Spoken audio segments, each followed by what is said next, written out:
This episode is brought to you by Marqeta. When it comes to your payments provider, you can't afford to compromise. Marqeta's modern payment solutions flex with your business without the trade-offs. Stable and agile, secure and innovative, scalable and configurable. If they say you can't have it all, don't believe them. Your business demands more. Choose a payments provider that delivers more. Choose Marqeta. Visit marqeta.com/Spotify to learn more. Building a portfolio with Fidelity Basket Portfolios is kind of like making a sandwich. It's as simple as picking your stocks and ETFs, sort of like your meats and other toppings, and managing it as one big, juicy investment. Now that's pretty good. Learn more at fidelity.com/baskets. Investing involves risk, including risk of loss. Fidelity Brokerage Services, LLC. Member NYSE SIPC. Bienvenido de nuevo a nuestro canal. En el video de hoy continuaremos con la segunda parte de nuestra serie, 10 cosas que pocos saben sobre Jesús. Si pensaste que la primera parte fue reveladora, prepárate para ser sorprendido aún más. Vamos a profundizar en los detalles menos conocidos de la vida de Jesús, explorando aspectos de su enseñanza, su personalidad y su ministerio que raramente se discuten. Así que siéntate, relájate y prepárate para un viaje fascinante a través de la vida de uno de los personajes más influyentes de la historia. Comencemos. Primero, Jesús resucitó 3 personas de entre los muertos. Esta información se encuentra en el Nuevo Testamento de la Biblia, específicamente en los Evangelios de Lucas y Juan. Estos relatan los milagros realizados por Jesús durante su ministerio terrenal. La primera persona que Jesús resucitó fue el hijo de la viuda de Naín. Este milagro es relatado en Lucas 7, 11, 17. Jesús y sus discípulos llegan a la ciudad de Naín y se encuentran con un funeral.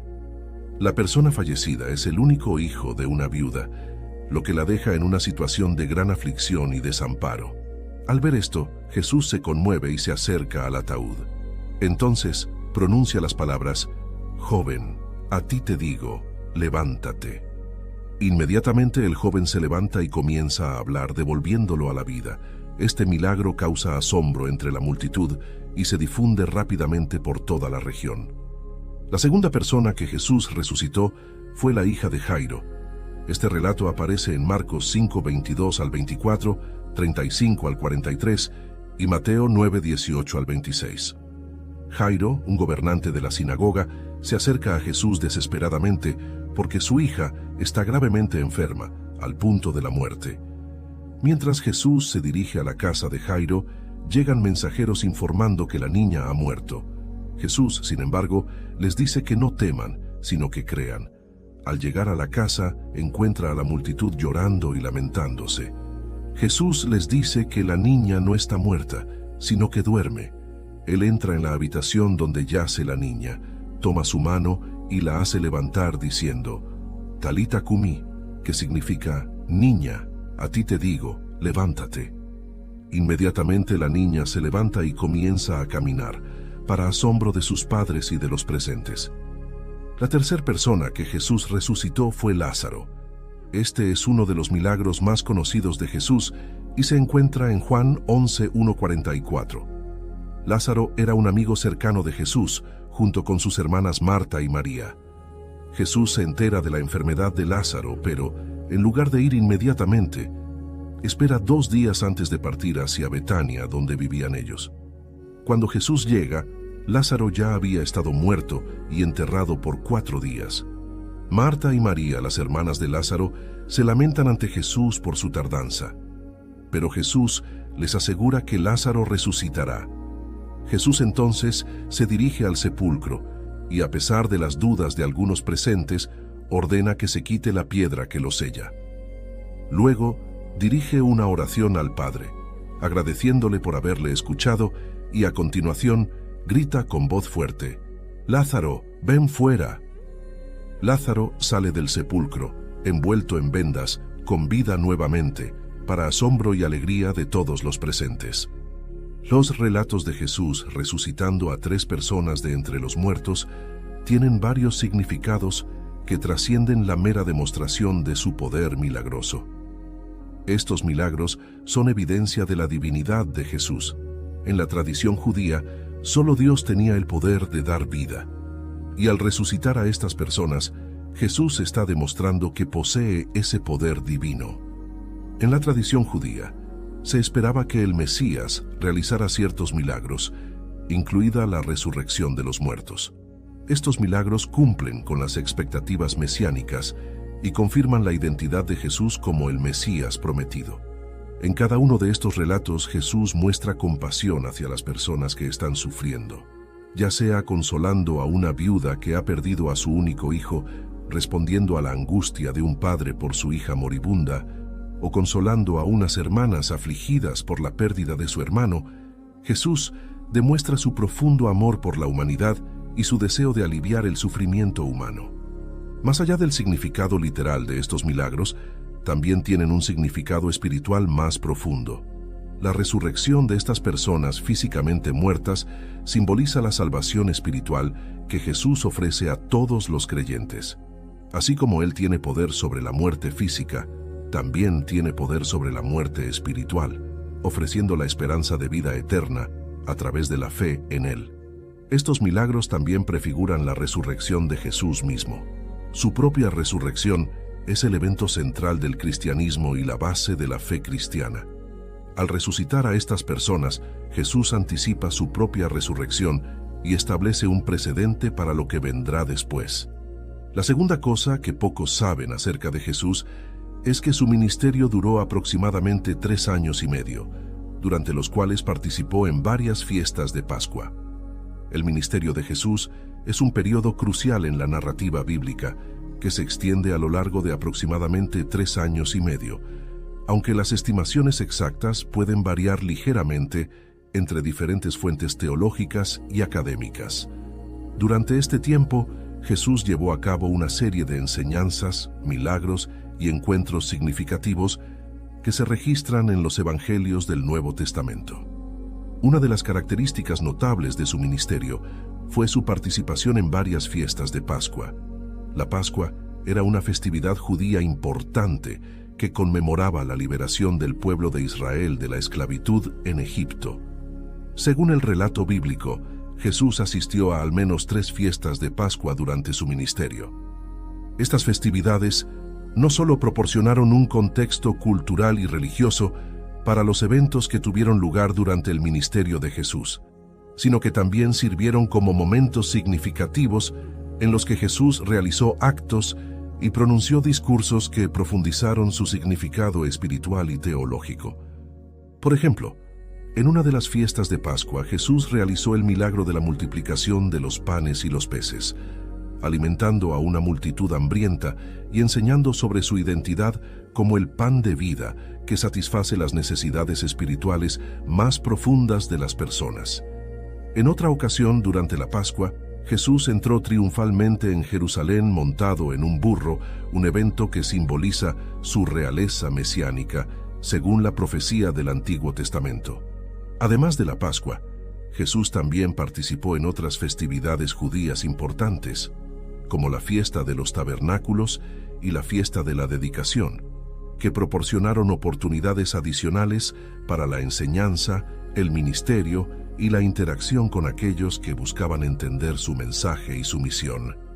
Las festividades judías, incluida la Pascua, tenían raíces en la historia y las promesas del Antiguo Testamento.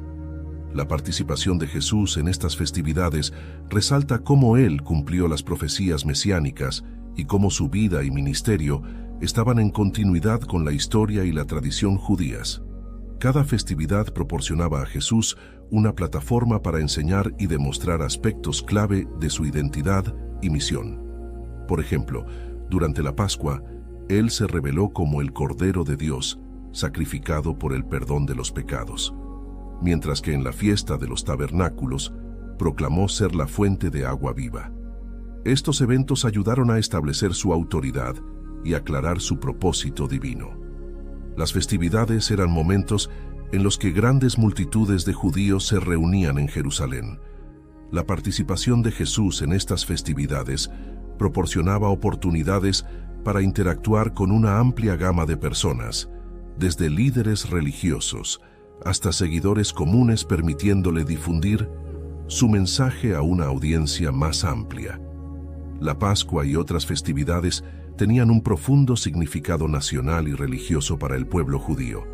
La participación de Jesús en estas festividades mostraba su identificación con su pueblo y su compromiso con las prácticas religiosas establecidas, aunque a menudo desafiaba las interpretaciones y prácticas erróneas de los líderes religiosos de su tiempo. Algunas de las enseñanzas y acciones más significativas de Jesús ocurrieron durante las festividades. Por ejemplo, su entrada triunfal en Jerusalén durante la Pascua fue un preludio importante a su arresto, juicio y crucifixión, eventos que tenían un significado salvífico fundamental para la fe cristiana. El tercer dato que pocos saben sobre Jesús es que experimentó estrés extremo antes de la crucifixión. Are you a forward thinker? Then you need an HR and finance platform that thinks like you do. Workday is the AI platform that helps propel your organization, your workforce, and your industry into the future. Workday, moving business forever forward. Does it ever feel like you're a marketing professional just speaking into the void? But with LinkedIn ads, you can know you're reaching the right decision makers, a network of 130 million of them, in fact. You can even target buyers by job title, industry, company, seniority, skills, and did I say job title? See how you can avoid the void and reach the right buyers with LinkedIn ads. Spend $250 on your first campaign and get a free $250 credit for the next one. Get started at linkedin.com/campaign. Terms and conditions apply. Okay, only 10 more presents to wrap. You're almost at the finish line. But first...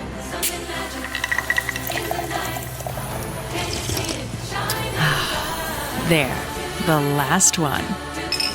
Enjoy a Coca-Cola for a pause that refreshes. Mostrando signos de hematidrosis. Este es un tema debatido dentro de los círculos teológicos, médicos y científicos. La hematidrosis, también conocida como sudor de sangre, es un fenómeno extremadamente raro en el que una persona suda sangre debido a un estrés emocional o físico intenso. Desde una perspectiva teológica, se argumenta que Jesús, siendo plenamente humano además de divino según la fe cristiana, experimentó una angustia emocional abrumadora en el jardín de Getsemaní, momentos antes de su arresto y posterior crucifixión. Según los relatos bíblicos, Jesús oró fervientemente a Dios Padre, expresando su angustia y su deseo de que, si fuera posible, se le librara del sufrimiento que le esperaba. En este contexto, algunos teólogos y creyentes interpretan la idea de que Jesús sufrió tal estrés que su cuerpo reaccionó físicamente mediante la hematidrosis. Esta interpretación enfatiza la humanidad de Jesús y su experiencia del sufrimiento humano en toda su intensidad. Desde un punto de vista médico y científico, se ha discutido la posibilidad de que la hematidrosis sea una reacción real del cuerpo humano bajo estrés extremo. Algunos estudios médicos han documentado casos raros de hematidrosis en personas que han experimentado traumas emocionales severos, aunque estos casos son extremadamente infrecuentes y su autenticidad puede ser cuestionada debido a la falta de evidencia clínica sólida. La noción de que Jesús sufrió un profundo estrés en el jardín de Getsemaní antes de su crucifixión refleja la humanidad de Cristo y su conexión con las experiencias humanas más angustiosas. Esta interpretación subraya la idea de que Jesús, aunque divino, también era completamente humano y experimentó emociones y sufrimientos intensos como cualquier ser humano. Su agonía en Getsemaní, como se describe en los Evangelios, muestra su aceptación del sacrificio que estaba por venir, así como su humanidad al enfrentar el miedo y la angustia asociados con su inminente crucifixión. La idea de la hematidrosis de Jesús resalta la intensidad del estrés y el sufrimiento emocional que pueden experimentar las personas en situaciones extremas. Esto puede generar empatía y comprensión hacia el sufrimiento humano en general, independientemente de las creencias religiosas individuales. Además, puede promover una reflexión sobre el significado del sufrimiento y la resiliencia humana, así como sobre la importancia del apoyo emocional y espiritual en tiempos de crisis. La discusión sobre la posibilidad de que Jesús haya experimentado hematidrosis plantea preguntas sobre la conexión entre la mente y el cuerpo, así como sobre la forma en que el estrés extremo puede afectar físicamente a una persona. Aunque la hematidrosis es un fenómeno raro y aún objeto de debate en la comunidad médica, la idea destaca cómo el estrés puede tener repercusiones físicas significativas en el cuerpo humano. El cuarto dato sobre Jesús que pocos conocen es que Dios habló en voz alta a Jesús en 3 ocasiones: en su bautismo, en la transfiguración y antes de la crucifixión. La relación entre Dios y Jesús es fundamental en la fe cristiana, y el hecho de que Dios haya hablado en voz alta en 3 momentos específicos en la vida de Jesús es de gran importancia teológica y espiritual. Estos eventos revelan aspectos importantes sobre la identidad y la misión de Jesús, así como sobre la relación entre la Trinidad divina. Vamos a examinar cada uno de estos momentos con mayor detalle. Primero, bautismo de Jesús. Cuando Jesús fue bautizado por Juan el Bautista en el río Jordán, ocurrió un evento significativo. Después de que Jesús emergió del agua, los cielos se abrieron y vio al Espíritu de Dios descender como paloma y posarse sobre él. Y vino una voz de los cielos que decía: «Este es mi Hijo amado, en quien tengo complacencia». Mateo 3:16, 17. Esta declaración de Dios confirma la identidad divina de Jesús como su Hijo amado y señala el comienzo de su ministerio terrenal. Segundo, transfiguración. La transfiguración es un evento registrado en los evangelios sinópticos, donde Jesús se transfigura gloriosamente delante de sus discípulos, Pedro, Santiago y Juan, en una montaña. Durante este evento, una nube los cubrió, y salió una voz de la nube que decía: «Este es mi Hijo amado, en él tengo complacencia, a él oíd». Mateo 17:5. La voz del Padre repite el mismo mensaje que en el bautismo de Jesús, reafirmando su identidad divina y su relación especial con Dios. Tercero, antes de la crucifixión. En el Evangelio de Juan, poco antes de su crucifixión, Jesús oró al Padre en el huerto de Getsemaní. En respuesta, entonces salió una voz del cielo: «He sido glorificado y lo glorificaré de nuevo». Juan 12:28. Esta voz celestial confirma el propósito redentor de la muerte de Jesús en la cruz y la glorificación que seguiría a su resurrección. Aunque no se menciona explícitamente que esta voz sea la de Dios, se interpreta comúnmente como tal y como un respaldo divino a la misión de Jesús. En cada uno de estos momentos, la voz de Dios declara la identidad única de Jesús como el Hijo de Dios. Esta declaración no solo valida la divinidad de Jesús, sino que también establece su autoridad y posición especial en relación con Dios Padre. Es una confirmación divina de que Jesús es mucho más que un maestro o profeta, sino que es el Mesías prometido, el Salvador del mundo. Estos episodios también son revelaciones de la Trinidad, la doctrina central en el cristianismo que enseña que Dios existe en 3 personas: Padre, Hijo y Espíritu Santo. En el bautismo de Jesús, vemos al Espíritu Santo descender sobre Jesús en forma de paloma, mientras que la voz del Padre se hace audible desde el cielo. Esta manifestación trinitaria enfatiza la unidad de Dios en su diversidad de personas y revela la íntima relación entre el Padre, el Hijo y el Espíritu Santo. Cada vez que Dios habla en voz alta en la vida de Jesús, lo hace en momentos clave de su ministerio terrenal. Estos eventos marcan puntos de inflexión en la vida de Jesús, donde se confirma y se fortalece su propósito divino de redimir a la humanidad. La voz de Dios ratifica la misión de Jesús de revelar el amor y la gracia de Dios, de enseñar el camino de la salvación y de sacrificar su vida en la cruz por la redención del pecado humano. Estos episodios también sirven como un ejemplo para los seguidores de Jesús sobre la importancia de escuchar la voz de Dios. Nos recuerdan que Dios está activo y presente en nuestras vidas y que a través de la oración y la comunión con Él podemos esperar recibir dirección, consuelo y confirmación de su voluntad para nosotros. El quinto dato es que se colocó un cartel en la cruz explicando el supuesto crimen de Jesús.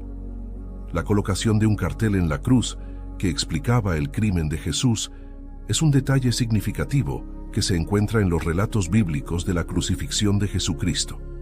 Este evento se menciona específicamente en los evangelios de Mateo, Marcos, Lucas y Juan, y ofrece una visión tanto histórica como simbólica del contexto en el que Jesús fue crucificado.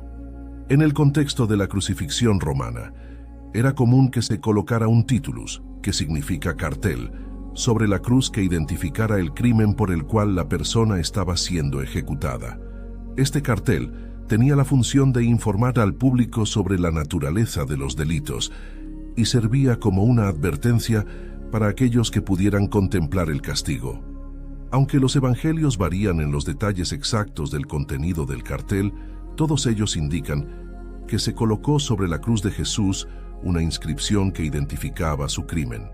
La inscripción típicamente mencionaba la razón por la cual Jesús fue condenado a muerte.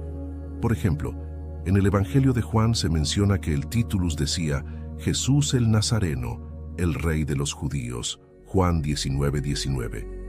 En otros evangelios se dan variaciones de esta inscripción, pero todas coinciden en que hacían referencia a la afirmación de Jesús de ser el Rey de los Judíos.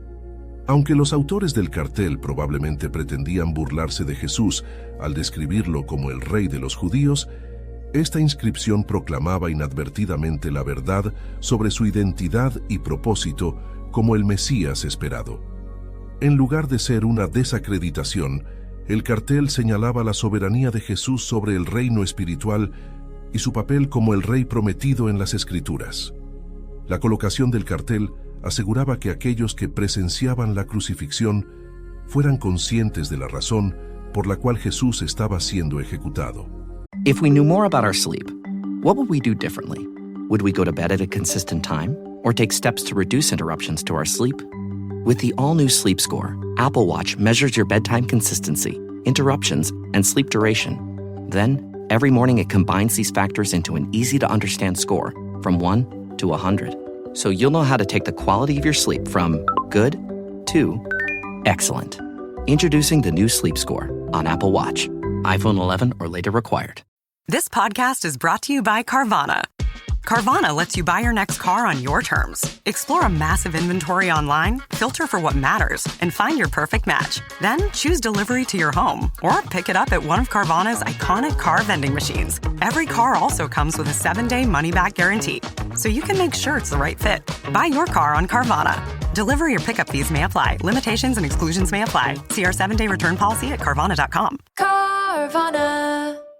The family that vacations together stays together. At least, that was the plan. Except now, the Dastardly desk clerk is saying he can't confirm your connecting rooms. Wait, what? That's right, ma'am. You have rooms 201 and 709. No, we cannot be 5 floors away from our kids. The doors have double locks. They'll be fine. When you want connecting rooms confirmed before you arrive, it matters where you stay. Welcome to Hilton. I see your connecting rooms are already confirmed. Hilton, for the stay.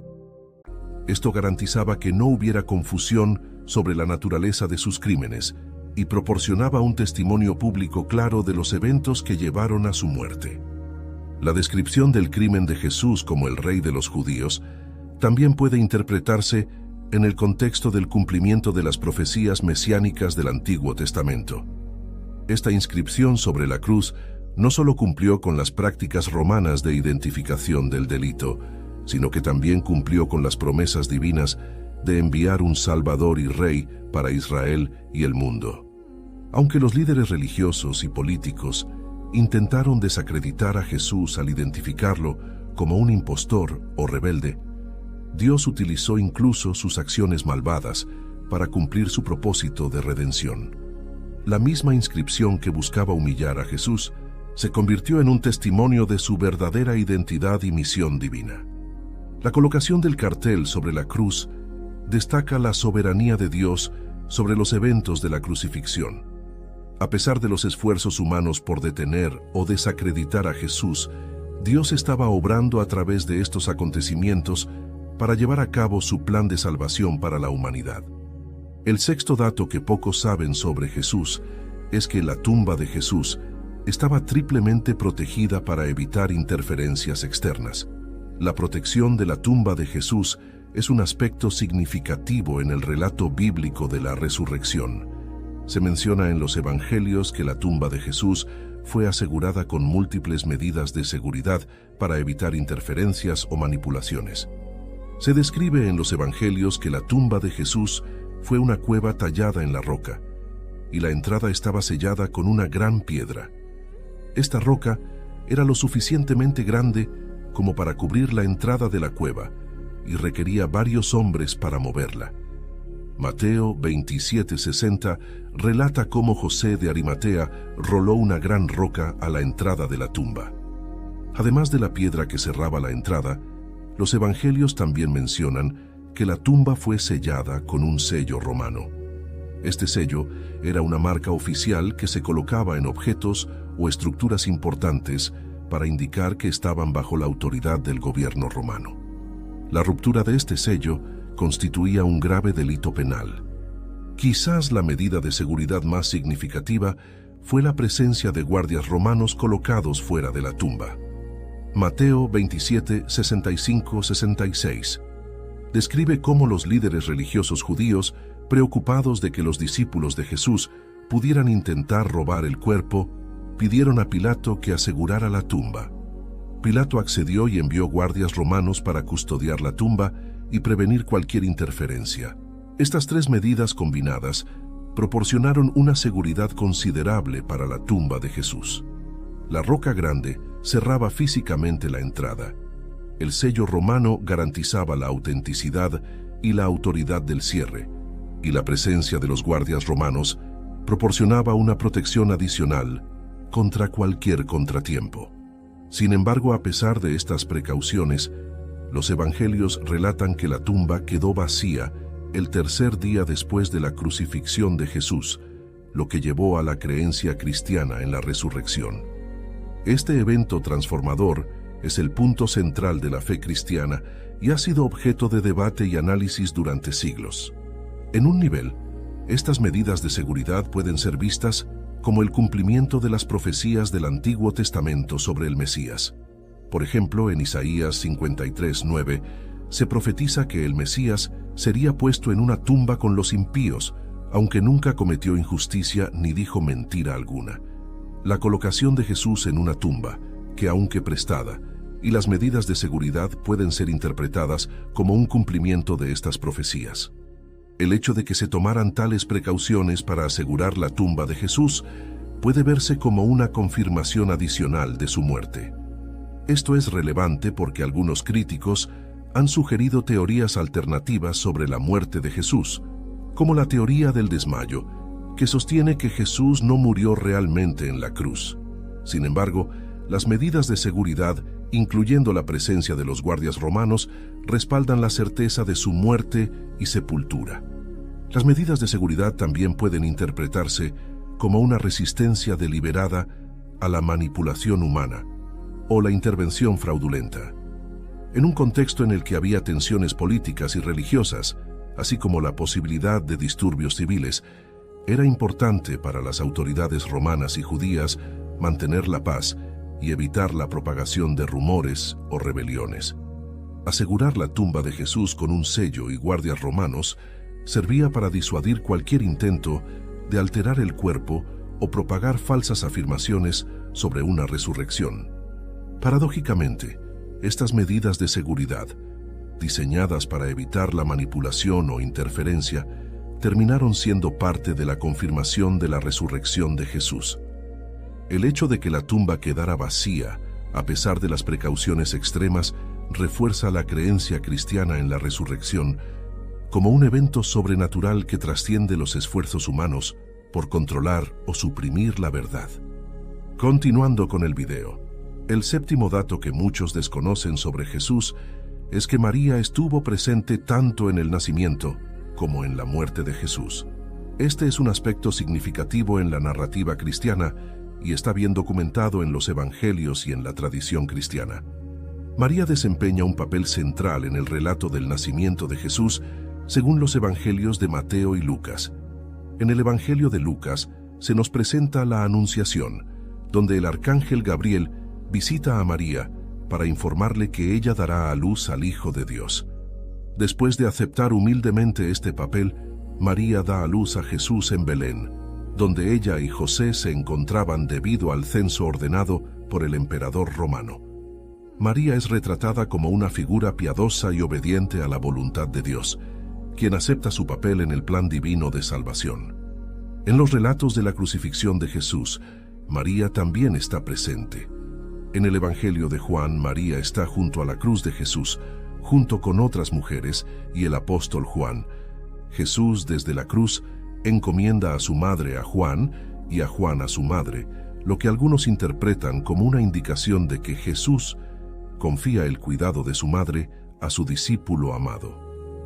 Esta escena enfatiza el dolor y la compasión de María mientras observa la crucifixión de su hijo, pero también resalta su conexión con la comunidad cristiana, representada por Juan. La presencia de María, tanto en el nacimiento como en la muerte de Jesús, resalta su papel único en la historia de la salvación según la fe cristiana. Como madre de Jesús, María desempeña un papel crucial en la encarnación del Hijo de Dios y en el cumplimiento de las profecías mesiánicas. Su presencia en la crucifixión subraya su unión con el sufrimiento de Cristo y su participación en el misterio de la redención. Además de los relatos bíblicos, la presencia de María en estos eventos también ha sido venerada y celebrada a lo largo de la historia cristiana en la tradición litúrgica, el arte sacro, la teología y la devoción popular. María es considerada una figura de intercesión y compasión para los cristianos, y su papel en la vida de Jesús es fundamental para la comprensión de la fe cristiana en su conjunto. La disposición de María a ser la madre de Jesús representa su colaboración activa en el plan divino de salvación. Su respuesta al anuncio del ángel Gabriel, hágase en mí según tu palabra, muestra su total sumisión a la voluntad de Dios y su papel crucial en la encarnación del Hijo de Dios. La actitud de María ante el anuncio del nacimiento de Jesús ejemplifica la fe y la humildad que los cristianos deben tener al responder al llamado de Dios en sus vidas. Su disposición a aceptar un papel aparentemente imposible y su confianza en la fidelidad de Dios son un modelo para la fe cristiana. María es considerada la madre espiritual de toda la humanidad a través de su papel como madre de Jesús. Su maternidad trasciende lo físico para abrazar a toda la humanidad, y los cristianos la reconocen como una figura maternal y compasiva que intercede por ellos ante Dios. Al estar presente en la crucifixión de Jesús, María comparte de alguna manera en el sufrimiento redentor de su Hijo. Su dolor como madre, al ver a su Hijo crucificado, refleja el sufrimiento de Dios Padre por la humanidad pecadora, y su unión con el sacrificio de Jesús enfatiza su papel en la obra de la redención. El octavo dato es que Jesús bebió vino y realizó su primer milagro en la boda de Caná, convirtiendo el agua en vino. El relato de la boda de Caná, donde Jesús realizó su primer milagro, Adobe Acrobat Studio, so brand new. Show me all the things PDFs can do. Do your work with ease and speed. PDF Spaces is all you need. Do hours of research in an instant with key insights from an AI assistant. Pick a template with a click. Now your prezzo looks super slick. Close that deal? Yeah, you won. Do that, doing that, did that, done. Now you can do that with Acrobat. Now you can do that with the all-new Acrobat. It's time to do your best work with the all-new Adobe Acrobat Studio. REI Co-op presents a perfect outdoor moment with the perfect gift. Picture this. You're ripping with your favorite person. Bluebird skies, blower powder, and frankly, you're skiing like legends. So sick. Another lap? Thanks to REI's curation, from lid to sticks, you nailed the gift. No way. How'd you know? Does it get more perfect than that? Give without guessing. Shop in store or visit REI.com. This episode is brought to you by Netflix. Tomorrow night, witness the end of an era. John Cena takes center stage for his final appearance ever on Monday Night Raw. One last match, one unforgettable farewell. Celebrate the legacy of a true WWE legend. Don't miss Monday Night Raw, tomorrow night at 8 p.m. Eastern Time, 5 p.m. Pacific Time, only on Netflix. Be there for the moment everyone will be talking about. Es uno de los eventos más significativos en el ministerio de Jesucristo, según el Evangelio de Juan, Juan 2:1 al 11. Este episodio proporciona una visión única de Jesús como el Mesías que trae alegría, abundancia y transformación. Las bodas en la antigua Palestina eran eventos de gran importancia y celebración que podían durar varios días. La escasez de vino durante una boda no solo habría sido una vergüenza para los anfitriones, sino que también habría afectado negativamente la reputación de la familia ante la comunidad. Este contexto resalta la urgencia y la necesidad del milagro que Jesús realizó en Caná. El vino tenía una importancia cultural y religiosa en el judaísmo. En la narrativa bíblica, el vino simboliza la alegría, la bendición y la abundancia. Además, en el contexto judío, el vino también estaba asociado con las promesas del Mesías y el reino de Dios. Por lo tanto, la transformación del agua en vino por parte de Jesús no solo resolvió un problema práctico en la boda, sino que también simbolizó la llegada del reino de Dios y la era mesiánica. La reacción de María, la madre de Jesús, al problema del vino, indica que ella tenía expectativas de que Jesús pudiera resolver la situación. Aunque inicialmente Jesús parece reacio a intervenir, finalmente realiza el milagro a petición de su madre. Esta interacción sugiere la disposición de Jesús a actuar en respuesta a las necesidades humanas y anticipa su ministerio público de milagros y señales. La transformación del agua en vino no solo fue un acto de provisión material, sino que también reveló la identidad y el poder de Jesús como el Mesías. Este milagro fue presenciado por los discípulos de Jesús y algunos de los sirvientes de la boda, lo que fortaleció su fe en él como el Hijo de Dios. El hecho de que el vino producido fuera de una calidad excepcional y en abundancia resalta la generosidad y la gracia de Dios en su provisión para sus hijos. Este milagro marcó el comienzo del ministerio público de Jesús y señaló la revelación progresiva de su gloria divina. Después de este evento, Jesús y sus discípulos se dirigieron a Capernaum, donde continuó su ministerio enseñando, sanando y realizando milagros que confirmaban su autoridad y su conexión con Dios. María, la madre de Jesús, instó a los sirvientes a obedecer las instrucciones de Jesús diciéndoles: hagan todo lo que Él les diga. Esta enseñanza subraya la importancia de la obediencia y la fe en el camino de seguir a Jesús. Los sirvientes obedecieron las palabras de Jesús, llenaron las tinajas de agua y presenciaron el milagro. El noveno dato es que Jesús recibió una profecía cuando era niño durante la presentación en el templo.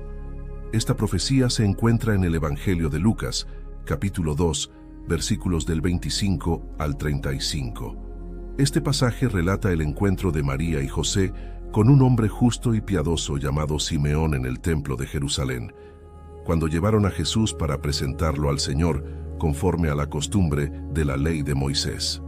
Simeón había recibido una revelación especial del Espíritu Santo, que le había prometido que no vería la muerte antes de haber visto al Mesías del Señor.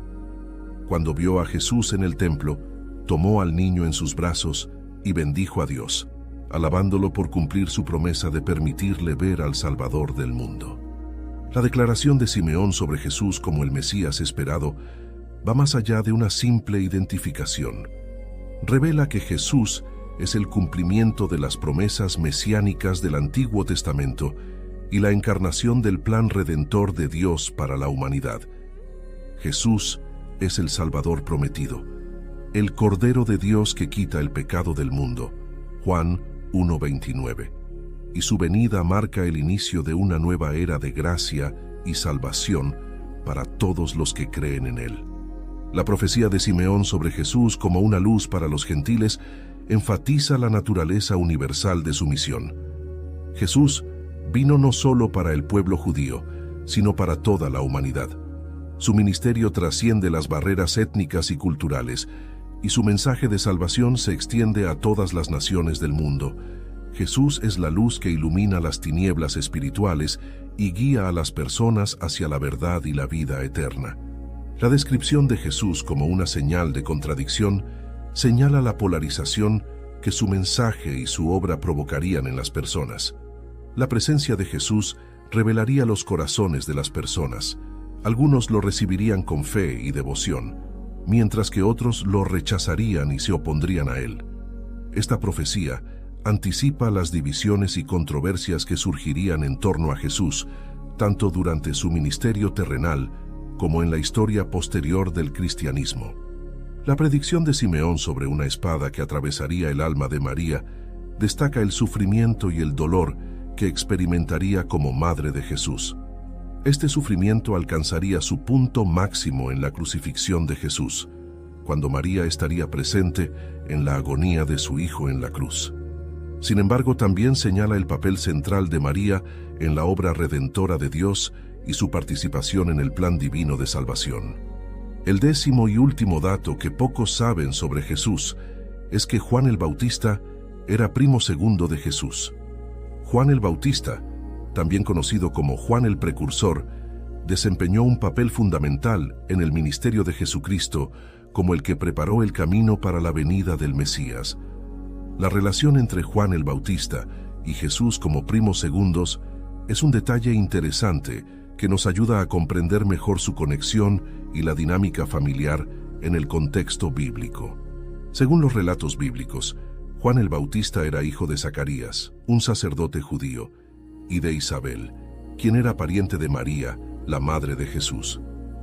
Por lo tanto, Juan y Jesús compartían un lazo familiar, siendo primos segundos. Esta relación familiar añade profundidad al relato bíblico, mostrando cómo Dios opera a través de generaciones y cómo la historia de salvación está conectada a través de la familia y las relaciones humanas. La conexión familiar entre Juan el Bautista y Jesús tiene implicaciones significativas en el contexto de sus respectivos ministerios. Juan fue el que anunció la llegada del Mesías y llamó a la gente al arrepentimiento y la preparación para su venida. Él bautizó a Jesús en el río Jordán, marcando el inicio público del ministerio terrenal de Jesús y simbolizando su identificación con la humanidad pecadora. Aunque Juan el Bautista fue un profeta poderoso y respetado en su tiempo, él mismo reconoció que Jesús era superior a él. En Juan 1:29, Juan declara: «He aquí el Cordero de Dios, que quita el pecado del mundo». Esta declaración muestra la humildad y la conciencia de Juan, de su papel como precursor de Cristo y su reconocimiento de la supremacía y la divinidad de Jesús. La relación familiar entre Juan el Bautista y Jesús también resalta la importancia de la unidad y la colaboración en el cumplimiento del plan divino de redención. Aunque Juan y Jesús tenían roles distintos en el ministerio, su conexión familiar sirvió como un recordatorio del propósito más amplio de Dios y su obra salvadora en el mundo. En resumen, la relación de primos segundos entre Juan el Bautista y Jesús refleja la soberanía de Dios en la historia de la redención, la identificación de Jesús con la humanidad, la confirmación de su autoridad como Mesías y el ejemplo de colaboración y unidad en el ministerio.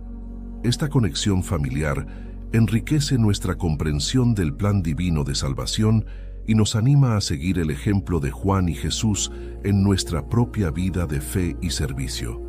Gracias por ver nuestro video 10 cosas sobre Jesús que muy poca gente sabe. Apreciamos mucho tu tiempo y esperamos que hayas encontrado el contenido interesante y enriquecedor. Si tienes alguna reflexión o pregunta sobre lo que has visto, te invitamos a dejar un comentario. Nos encanta escuchar tus pensamientos y aprender de tus perspectivas. Además, si crees que este video podría ser útil o interesante para alguien que conoces, no dudes en compartirlo. Ayúdanos a difundir este conocimiento. Gracias de nuevo por tu apoyo y participación. Nos vemos en el próximo video. Que Dios te bendiga y te proteja siempre. Amén. As a contractor, I don't pay for materials I don't use. So why would I pay for stuff I don't need in my mobile plan? That's why my Biz plan from Verizon Business is so perfect. Now I can choose exactly what I want, and I only pay for what I need. Right now, with my Biz plan, get our best price, as low as $25 a line. Visit Verizon.com/business to get started today. New lines only. Price per month with 5+ lines. Includes auto pay and paper-free billing and promotional discount. Taxes, fees, economic adjustment charge. Applicable add-ons, prices, and terms apply. Guarantee applies to base monthly rate and stated discounts only. Add-on prices additional. Offers in January 5th, 2026. Don't chew on that, Max. Cooper loves that shoe, too. Oh, now he's into Cooper's food. Wow, he is loving it. What do you feed Cooper? Blue Buffalo Life Protection Formula. He never leaves a crumb. I love it because it's made with high-quality protein, nutrient-rich fruits and veggies, and wholesome whole grains. Looks like we're switching to Blue. Blue Buffalo foods are made with the superior ingredients your dog needs to thrive. Can your dog food say that? Visit feedbluefood.com to learn more.